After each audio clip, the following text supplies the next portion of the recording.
Now, as I sit in queue for my next game, I can only help but ask myself one question. Is my team gonna be even halfway decent? If they were simply competent, I'd be winning more. You've said it, I've said it, we've all said it. Yet somehow we are convinced that we are the only ones trying. Being on an absolute tear just to have little Timmy die first, dry swinging showers every single round. But is that really the full story? The truth is, we are gonna deal with idiots on our team sometimes. However, this is your brain's way of lying to you, protecting your ego from facing the idea that you might just be the problem. So yeah, there is a reason you'll never think you're bad at Valorant, and understanding it might just get you to a new level.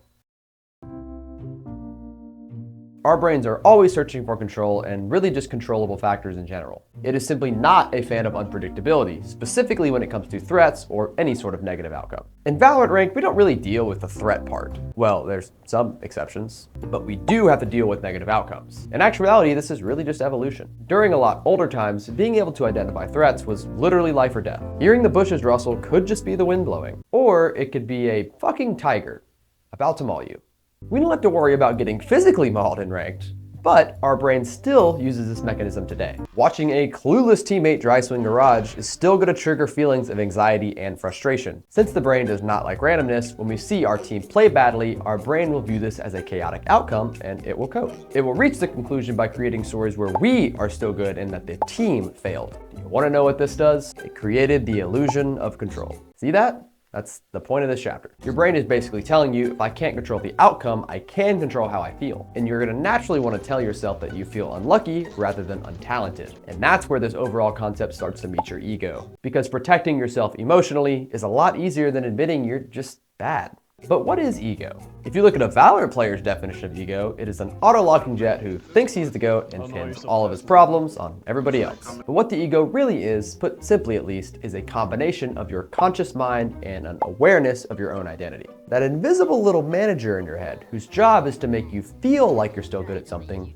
even if you're really not. It kind of filters reality in a way that protects how you see yourself, but sometimes at the cost of seeing the truth. We're gonna deep dive ego a little more here in just a bit, but for now, just know that because of this idea, it's a lot easier and in a way more strategic to simply feel like things aren't going your way, rather than what the real problem is. This is simply a protective mechanism, because protecting our ego simply helps us maintain a good idea of who we are. So whenever we're faced with information that puts this idea at risk, our brain simply works overtime to put that idea away. For example, you probably value the idea that you're pretty good at the game. So when you lose 7 games in a row, the brain does not say, maybe I made bad plays. What it really says is, my team sucks. It's the reason you see people on shows like Kitchen Nightmares who refuse to admit the reason their restaurant is failing is because of the choices they made to get it there. They've tied so much of their self-worth to that thing that accepting it might actually be bad feels like admitting they're bad. And in that moment, the ego steps in to protect you. And what does this do? It gives you the illusion that you're still in control, that things are just unlucky rather than uncomfortable.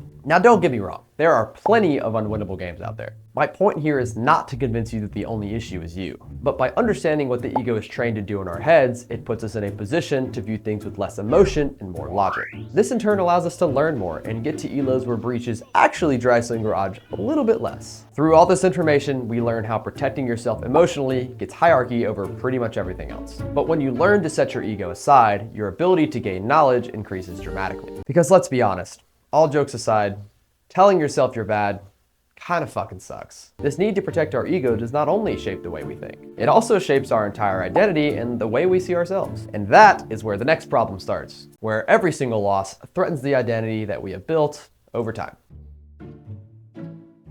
So this filter that protects how we see ourselves, what happens when this breaks? Over time, we all naturally create ideas of who we are as players, profiles, if you will. You'll tell yourself that I am the carry, or that I have the best utility, or whatever lie you come up with. Once that identity starts to crack just a little bit, it's not just the ego that takes a hit. In a way, your own self-worth takes a lot of damage too. That might sound a bit extreme, but considering the stretches that the ego goes through to protect ourselves, it checks out. Think about it. For some athletes, their entire sense of self is tied to their performance. One bad injury and suddenly they don't just lose the game, they lose a piece of themselves. The same thing happens to you in Valorant, just with fewer ACLs and more dry swinging jets. This idea begins with self-doubt, and it can go downhill very quickly. Ever been on a hot streak? You're watching my videos, probably not. You've won 4 games in a row, you've top fragged almost all of them, and you feel on top of the world. Then all of a sudden, 1 bad game turns into 2, and that top frag turns into bottom frag. You immediately start searching for ways to fix the problem, but anything than admitting you're just not that good. Surely it's some other factor, right? Should I change my sense? Should I pick a new agent? That's just the brain searching for control again.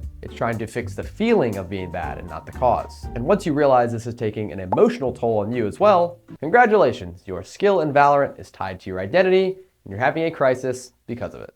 This can be super frustrating too, and it's a big reason why you tilt and your teammates tilt. That emotion of anger you're feeling is not just from the game. In a way, it's self-preservation. This identity and rank specifically is usually tied to performance. Strong performances strengthen your self-image as a good player, but bad games threaten that identity and they cause it to crumble. This is where you stop playing to improve and you start playing to validate your own self-worth. That one hit kind of hard, right? I bet you did. I know you felt that one. Yeah, I know it did. Don't you lie to me. You're a pussy. Over time, as you maintain this mindset, it becomes a lot harder to receive feedback. You just can't fix mistakes you are too afraid of admitting exist. And better yet, it tries to pin blame elsewhere, like we did with the breach earlier. So all this effort you've put in, all this time, it's no longer about getting better, and it's more about proving that you're not bad. So this is where we like to tie ego back into the equation. The ego is starting to comprehend this crisis, and it's using that effort as some sort of shield to kind of protect your identity. So that little manager inside your head that's preventing you from admitting that you're bad. In reality, this is...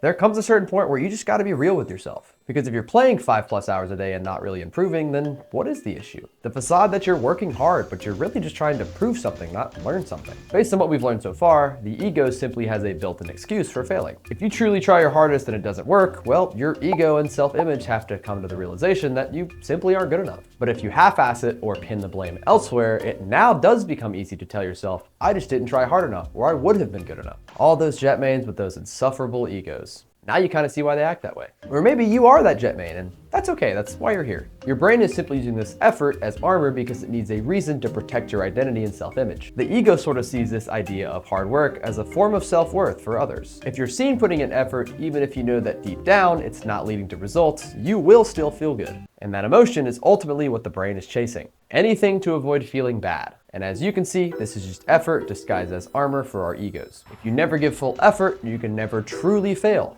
That's just safer. It just keeps your identity intact. And by the way, this is not really an efficiency thing either. Our brains love this idea because doing something feels a lot safer than facing nothing. It's a lot of the same reason people overinvest in aim trainers, get too analytical, and find themselves looking up videos on how to aim better in Valorant. I have one of those, by the way. You should go give it a shot. The illusion of protection is basically, if I'm working hard, then I can't be bad. This is the scary part though. All that time you spent investing what you thought was effort and what you thought was productive. But if you really look at yourself and your grind, deep down, you just know it's not good enough. You find yourself chasing progress and validation, and that's just where the fun of the game is lost. It's become more about convincing yourself that you're doing no wrong, and it's become less about learning. Well, all this talk on ego, identity, and effort, I mean, how do you move past this problem? I'm gonna give you 3 big steps on this very real board here.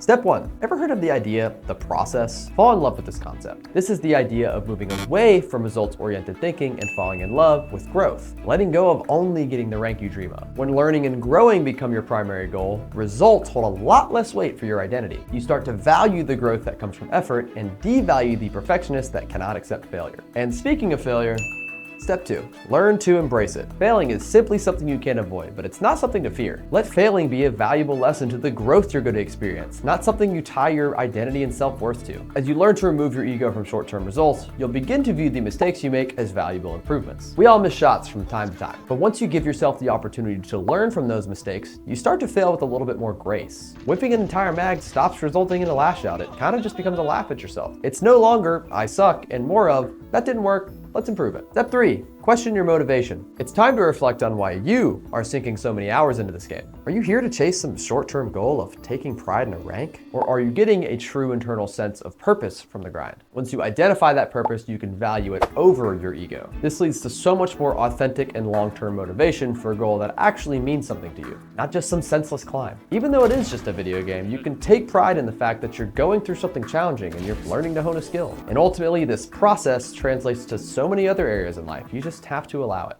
Now, a lot of that sounds deep, but if you're investing so much time into something, why wouldn't you take it as seriously as you can? Even I, at one point, was trying to go pro in this game. But as much time as I invested, I ultimately came up short. But a lot of that had to do with the fact that I too was putting in false effort and using that as fuel to tell myself maybe I can be good enough.